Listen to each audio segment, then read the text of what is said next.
Data laboratorium bukan sekedar deretan angka, melainkan informasi klinis yang memiliki peran penting dalam pengambilan keputusan terapi. Di antara berbagai parameter laboratorium, elektrolit menjadi indikator utama dalam menilai keseimbangan cairan dan asam basa tubuh. Oleh karena itu, kemampuan menginterpretasikan data elektrolit merupakan kompetensi yang sangat penting bagi tenaga kesehatan. Halo, saya Reza Irma Widyastuti dengan NIM 2302020031, mahasiswa program studi S1 Farmasi Universitas Bumigora. Pada video ini, saya akan membahas secara sistematis mengenai interpretasi data klinik elektrolit yang meliputi natrium, kalium, klorida, dan bikarbonat sebagai bekal dasar dalam praktik kefarmasian yang profesional, di mana elektrolit itu merupakan zat yang dapat terionisasi dalam cairan tubuh dan menghasilkan ion bermuatan listrik. Elektrolit berperan penting dalam menjaga keseimbangan cairan, tekanan osmotik, fungsi saraf, kontraksi otot, serta keseimbangan asam basa tubuh. Oleh karena itu, pemeriksaan elektrolit menjadi bagian penting dalam evaluasi kondisi klinis pasien. Baik, yang pertama itu ada natrium. Natrium merupakan kation utama dalam cairan ekstraseluler yang berfungsi mengatur keseimbangan cairan dan tekanan osmotik tubuh. Nilai normal natrium dalam serum berkisar antara 135 hingga 145 mili ekivalen per liter. Penurunan kadar natrium atau hiponatremia dapat menyebabkan kelemahan, mual, kebingungan, hingga gangguan kesadaran. Sebaliknya, peningkatan kadar natrium atau hipernatremia umumnya berkaitan dengan dehidrasi dan dapat menimbulkan gangguan neurologis. Yang kedua ada kalium.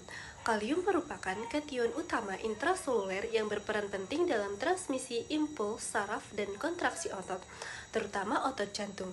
Nilai normal kalium berada pada kisaran 3,5 hingga 5,0 mili ekivalen per liter.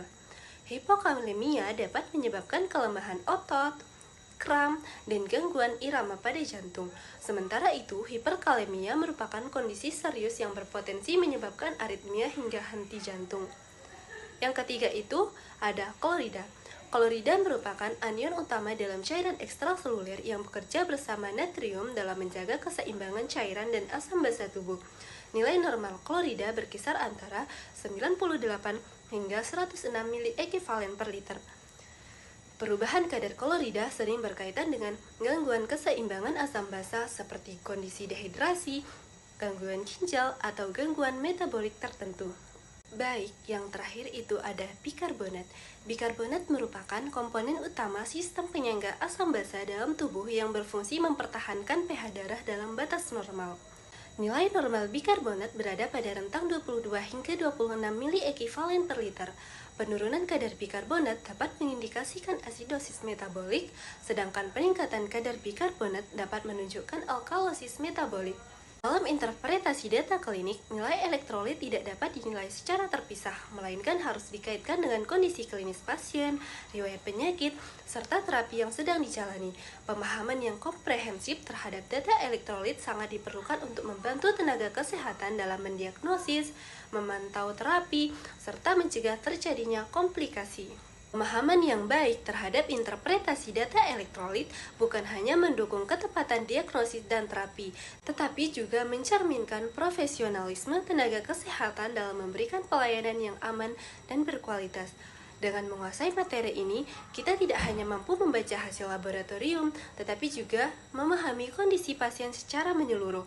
Mari terus meningkatkan kompetensi dan kepekaan klinis kita, karena setiap keputusan yang diambil berperan penting dalam keselamatan dan kualitas hidup pasien. Demikian penjelasan mengenai interpretasi data klinik elektrolit.